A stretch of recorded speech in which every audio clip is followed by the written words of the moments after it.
नमस्कार विद्यार्थी मित्रांनो, विजन गव्हर्नमेंट जॉब ह्या आपल्या एज्युकेशन चॅनलवरती आपलं पुन्हा एकदा स्वागत आहे. आज आपण डेली क्विजचं 14वं सेशन बघतोय. याच्या आधी आपण डेली क्विजचे 13 सेशन बघितलेले आहेत. आज आपण चालू घडामोडी याचं सेशन कंडक्ट करतोय आणि याच्यामध्ये एकूण 10 प्रश्न असतील.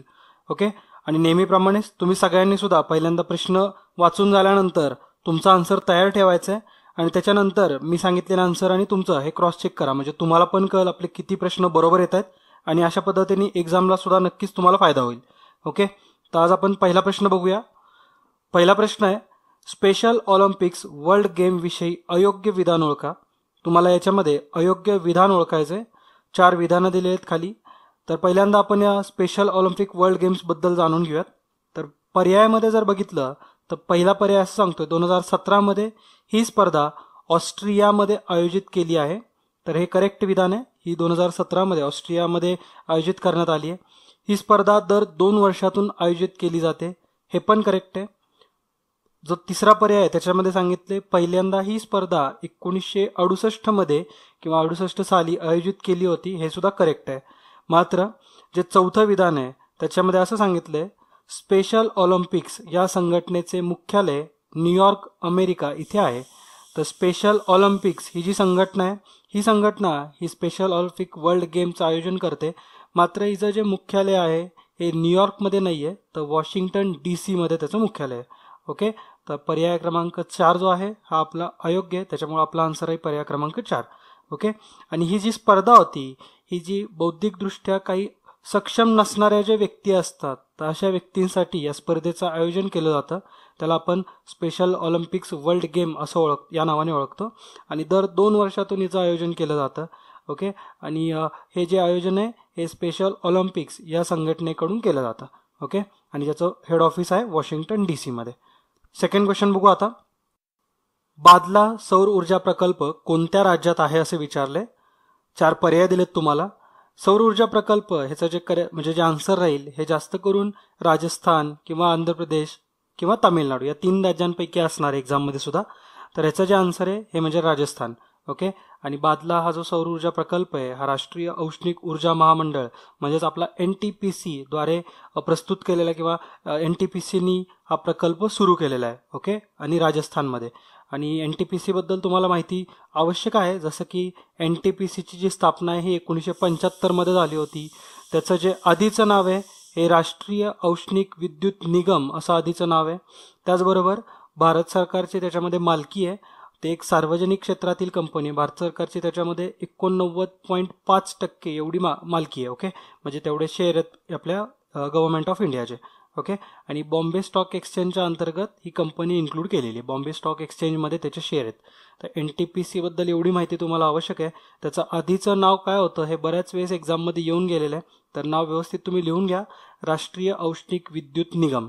ओके, पुढचा आता प्रश्न बघू. प्रश्न क्रमांक 3, संतोष ट्रॉफी कोणी जिंकली. पहिल्यांदा तर तुम्हाला माहिती पाहिजे संतोष ट्रॉफी काय आहे, त्यानंतर किती वर्षांपासून होती, म्हणजे त्याचं हिस्टॉरिकल बॅकग्राऊंड माहिती पाहिजे. ओके, तर पहिल्यांदा आपण याचा आन्सर बघू. तर पर्याय क्रमांक 4 पश्चिम बंगाल हे याचं करेक्ट आन्सर आहे. म्हणजे संतोष ट्रॉफी 2017 मधली ही पश्चिम बंगालने जिंकलेली आहे. ही जी ट्रॉफी आहे ही फुटबॉल क्षेत्रामध्ये खेळली जाते. म्हणजे फुटबॉल मधली ही एक ट्रॉफी आहे. संतोष ट्रॉफी या नावाने ओळखतो त्याला. 1941 साली ही भारतीय फुटबॉल महासंघाद्वारे ही संतोष ट्रॉफी सुरू करण्यात आली. ओके, हे पण तुम्ही लक्षात ठेवा. आणि गेल्या 5 वर्षांपासून पश्चिम बंगाल ही ट्रॉफी जिंकला नव्हता, तर 5 वर्षांनंतर शेवटी फायनलमध्ये गोव्याला हरवून पश्चिम बंगालने ही ट्रॉफी जिंकलेली आहे. आणि पश्चिम बंगाल ही ट्रॉफी सर्वाधिक वेळेस जिंकलेली आहे. 32 वेळा एकूण ही संतोष ट्रॉफी ही वेस्ट बेंगॉलनी जिंकलेली आहे. ओके, तर हे सगळेचे सगळे पॉईंट्स व्यवस्थित लक्षात ठेवा. आपल्या एक्झाममध्ये कसाही प्रश्न बनू शकतो. प्रश्न 4 बघू आता आपण. क्वेश्चन नंबर 4 मध्ये सीमा सुरक्षा दलाविषयी म्हणजेच BSF बद्दल आपल्याला खालील विधानांचा विचार करायचा आहे. 3 विधानं दिलीत तुम्हाला. 1965 साली याची स्थापना करण्यात आली. याचे KK शर्मा प्रमुख आहेत. त्यानंतर तिसरा विधान आहे जीवनपर्यंत कर्तव्य हे याचे घोषवाक्य आहे. तर वरीलपैकी आपल्याला योग्य विधान ओळखायचं आहे. तर याच्यामध्ये जे 3 विधानं दिलीत हे 3च्या विधानं योग्य आहेत. ओके, म्हणजे वरीलपैकी सर्व हे याचा आन्सर असणार आहे. आणि जे BSF आहे ह्याची स्थापना 1965 मध्ये करण्यात आली होती. त्यावेळेस त्याचे जे पहिले डायरेक्टर जनरल होते ते होते मिस्टर M.F. रुस्तम. तर हे तुम्हाला नाव लक्षात राहू शकतं, K.F. रुस्तम. तर हे पहिले डायरेक्टर जनरल होते बॉर्डर सिक्युरिटी फोर्सचे, म्हणजे BSFचे. ओके. आणि त्याच्यानंतर जे करंट आहेत ते म्हणजे K.K. शर्मा, हे पण एक IPS अधिकारी आहेत. ओके. पुढचा आता प्रश्न बघू. Question number 5. खालीलपैकी कोणत्या 2 मोटरसायकल उत्पादक कंपन्या 1 एप्रिल 2017 पासून स्वतंत्र व्यवसाय करण्याचा निर्णय घेतला आहे? म्हणजे कुठल्या 2 कंपन्यांनी स्वतंत्र व्यवसाय करण्याचा निर्णय घेतला आहे, ज्या आधी एकत्रपणे मोटरसायकल बनवत होत्या. ओके. तर ह्या ज्या कंपन्या आहेत ती म्हणजे बजाज आणि कावासाकी. हिरो आणि होंडा यांनी त्यांचे बॉन्ड आधीच ब्रेक केलेत, 2016 किंवा 2015 मध्येच ब्रेक केलेले आहेत. मात्र आता बजाज आणि कावासाकी या 2 कंपन्या सुद्धा स्वतंत्रपणे व्यवसाय करणार आहेत 1 एप्रिल 2017 पासून. ओके. पुढचा प्रश्न बघू आता. जिरकोर काय आहे विचारले तुम्हाला इथं. जिरकोर म्हणजे काय नेमकं? तर पर्याय दिलेले ते रडार आहे का, किंवा पाणबुडी आहे, किंवा युद्धनौका, की क्षेपणास्त्र. तर जिरकोर हे एक क्षेपणास्त्र आहे, एक मिसाईल आहे, जी की रशियामध्ये रशियाने याचे टेस्टिंग केलेलं आहे मार्च 2017 मध्ये. ओके. आणि ह्याची जी स्पीड आहे ती म्हणजे 7400 किलोमीटर पर आवर एवढी स्पीड आहे याची. आणि हे एक हायपरसॉनिक म्हणजेच एक हायपरसॉनिक आणि एकदम फास्ट असं हे मिसाईल आहे. ओके. हायपरसॉनिक आणि एकदम हाय स्पीड असं मिसाईल आहे. त्याचा स्पीड जो आहे तो म्हणजे 7400 किलोमीटर प्रति आवर. ओके. पुढचा आता प्रश्न बघू. Question number 7. हा सुद्धा स्पोर्ट्सशी संबंधित आहे, महत्वाचा प्रश्न आहे. बॉर्डर गावस्कर सिरीज स्पर्धेविषयी योग्य विधान निवडा. पहिलं विधान आहे म्हणजे पर्याय आपला पहिला आहे, 2017 मध्ये ही स्पर्धा भारताने जिंकली. दुसरा पर्याय आहे 2012-13 मधील ट्रॉफी सुद्धा भारताने जिंकली होती. तिसरा आहे भारताने ही ट्रॉफी सर्वाधिक वेळा जिंकली आहे. तर ह्याच्यामध्ये तुम्हाला योग्य विधान निवडायचं आहे. हे तिन्हीच्या तिन्ही विधानं इथे दिलेले योग्य आहेत, म्हणजे वरीलपैकी सर्व हे आपला आन्सर आहे याच्यामध्ये.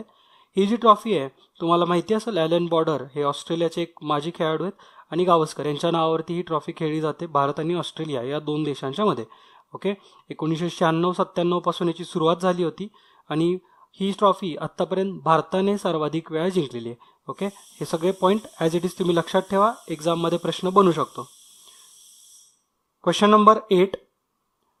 एशिया पॅसिफिक एव्हिएशनच्या अहवालानुसार जागतिक हवाई बाजारपेठांमध्ये पहिल्या क्रमांकावर असलेला देश कोणता? तर महत्त्वाचा प्रश्न आहे. हे जे आपल्या एशिया पॅसिफिक एव्हिएशन एक संस्था आहे जिने की अहवाल असे प्रसिद्ध केलेत ज्याच्यानुसार जागतिक हवाई बाजारपेठांमध्ये कुठल्या क्रमांकाचा देश अग्रेसर आहे असं विचारलंय तुम्हाला. तर अमेरिका हे पहिल्या क्रमांकाचा देश ठरलाय. ओके. या अहवालानुसार अमेरिका हे जागतिक हवाई बाजारपेठांमध्ये प्रथम क्रमांकाचा देश ठरलाय.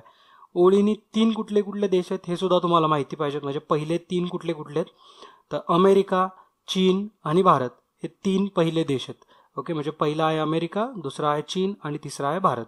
ओके. आणि ही जी ऑर्गनायझेशन आहे म्हणजे एशिया पॅसिफिक एव्हिएशन, याचं हेड ऑफिस पण तुम्हाला माहिती पाहिजे कुठे आहे. तर याचं हेड ऑफिस आहे सिडनीमध्ये. ओके. ते पण तुम्ही लक्षात ठेवा. क्वेश्चन नंबर 9 आता बघू. हा प्रश्न तुमच्या एक्झाममध्ये बनण्याचे चान्सेस जास्त आहेत. पॉलिटीमध्ये सुद्धा हा प्रश्न बनू शकतो. मानसिक आरोग्य देखभाल विधेयक 2016 विषयी अयोग्य विधान ओळखायचं आहे तुम्हाला. अयोग्य विधान म्हणलेलं इथं. ओके. पर्याय पहिला आहे, हे विधेयक पहिल्यांदा लोकसभेत ऑगस्ट 2016 रोजी पारित झाले. दुसरा आहे, नंतर हे विधेयक राज्यसभेमध्ये 27 मार्च 2017 रोजी पारित करण्यात आले. तिसरं विधान आहे, या विधेयकानुसार मानसिक रोगाने त्रस्त असलेल्या नागरिकास संपत्तीमधला अधिकार काढून टाकण्यात आला. तर ह्याचे जे वरचे 3 ऑप्शन आहेत हे तिन्हीच्या तिन्ही चुकीचे ऑप्शन आहेत. त्याच्यामुळं आपलं जे आन्सर असणार आहे हे आहे पर्याय क्रमांक 4, वरीलपैकी सर्व. म्हणजे वरीलपैकी सर्व विधाने हे अयोग्य आहेत. आपण आता त्याला करेक्ट करून व्यवस्थित लिहूया. तुम्हाला याच्यावरून एक चांगली नोट्स पण फॉर्म होणार आहे. मानसिक आरोग्य देखभाल विधेयक 2016 बद्दलची सगळी इन्फॉर्मेशन असेल याच्यामध्ये. तर हे जे विधेयक आहे हे पहिल्यांदा राज्यसभेमध्ये पास झालं होतं. ओके. ऑगस्ट 2016 मध्ये. त्याच्यानंतर हे लोकसभेमध्ये 17 मार्च 2017 रोजी पारित करण्यात आलं होतं. आणि जे तिसरं विधान आहे त्याच्यामध्ये सांगितले की जर मानसिक रोगाने एखाद्या व्यक्ती जर त्रस्त असेल तर त्याचा संपत्तीमधला अधिकार काढून टाकण्यात आलाय. तर हे विधान चुकीचं आहे. त्याचा अधिकार काढून टाकलेला नाहीये, उलटा संपत्तीमध्ये त्याचा अधिकार सुद्धा राहील. म्हणजे मानसिकदृष्ट्या जरी एखादा व्यक्ती रोगाने त्रस्त असेल तरी सुद्धा त्याचा संपत्तीमधला अधिकार जो आहे हा राहणारच आहे. ओके. आणि भरपूर याच्यामध्ये नवीन अमेंडमेंट्स करण्यात आलेत किंवा चेंजेस करण्यात आलेत.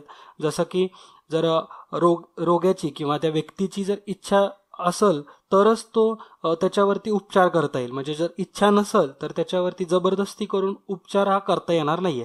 म्हणजे जे बॉलिवूडच्या पिक्चर्समध्ये दाखवायचे की एखाद्याला उगाचच वेडा ठरवणं आणि त्याच्यावरती उपचार सुरू करणं, तर असा प्रकार आता होणार नाहीये. ओके. आणि दुसरं म्हणजे जे शॉक ट्रीटमेंट असायची, म्हणजे जी विजेचा धक्का द्यायचे, तर ही जी उपचार पद्धती होती ही सुद्धा आता बंद करून टाकली आहे. ओके. म्हणजे आता आपल्या पिक्चर्समध्ये असे सीन पण येणार नाहीयेत, कारण असं विधेयकच पास झालंय की ज्याच्या अंतर्गत हे नियमच बनवण्यात आलाय की शॉक ट्रीटमेंट किंवा विजेच्या धक्क्यावाली जी ट्रीटमेंट आहे ही बंद करण्यात आली आहे. ओके. तर हे सगळेचे सगळे व्यवस्थित पॉईंट्स बनवा तुम्ही. आता आपण प्रश्न 10वा बघूया. या लेक्चरमधला हा शेवटचा प्रश्न असणार आहे. खालील विधानांचा विचार करून योग्य विधान निवडा. 3 विधानं दिलेत तुम्हाला. 2018 साली कलिंगा हॉकी स्टेडियममध्ये पुरुष विश्वचषक स्पर्धा आयोजित केली जाणार आहे. हे स्टेडियम श्रीलंकेत आहे आणि आंतरराष्ट्रीय हॉकी संघटना या स्पर्धेचे आयोजन करते, जिचे मुख्यालय स्वीडन येथे आहे. तर तुम्हाला योग्य विधान निवडायचं याच्यापैकी. इथं 3 पैकी एक तरी विधान 100% योग्य असणार आहे, बाकीचे मे बी रॉंग असतील. तर ह्याचा जे करेक्ट आन्सर आहे हे पर्याय क्रमांक 1, म्हणजे 2018 साली कलिंगा हॉकी स्टेडियममध्ये पुरुष विश्वचषक स्पर्धा आयोजित केली जाणार आहे.